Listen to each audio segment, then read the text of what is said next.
इस बार भी राजा विक्रमादित्य ने वृक्ष पर लटके बेताल को उतारा और उसे लेकर आगे बढ़ने लगे।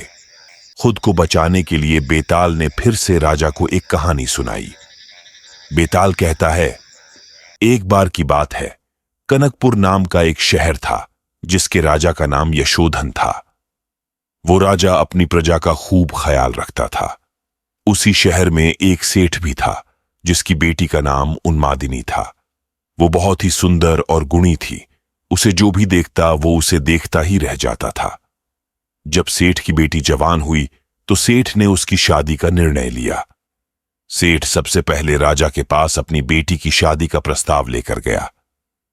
सेठ ने राजा के पास जाकर कहा कि महाराज, मैं अपनी बेटी की शादी के बारे में सोच रहा हूं। वो बहुत ही सुंदर, गुणी और विद्वान है।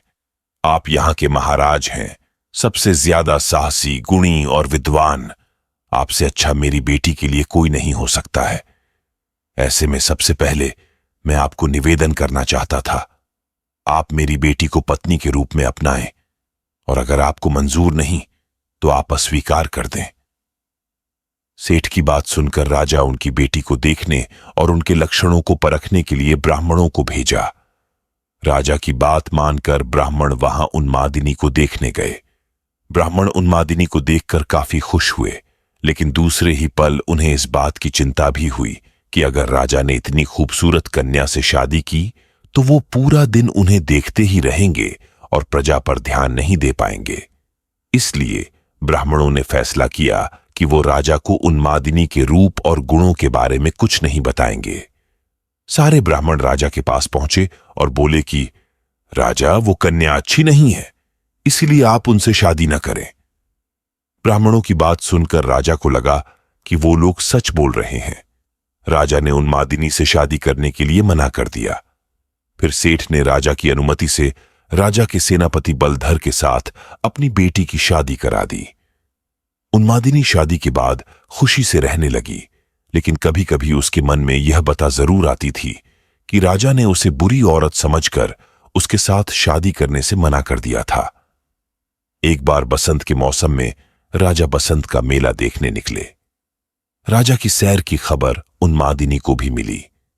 वो देखना चाहती थी कि वो कौन राजा था जिसने उसके साथ शादी नहीं की।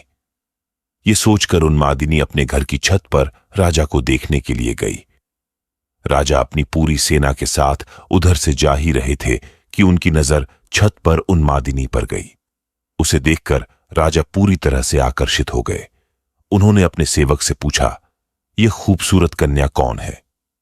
तब सेवक ने राजा को सारी कहानी बताई।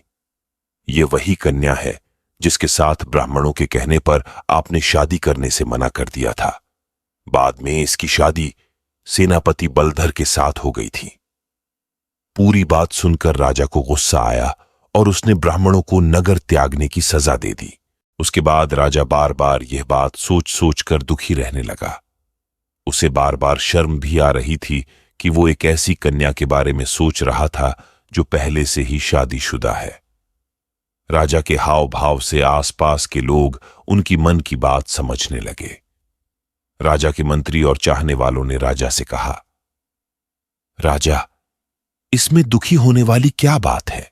सेनापति तो आपके लिए ही काम करता है, तो आप उनसे बात कर उसकी पत्नी को अपना लें। राजा ने लेकिन मंत्रियों की बात नहीं मानी। राजा का सेनापति बलधर, जिससे उन्मादिनी की शादी हुई थी, वो राजा का भक्त था।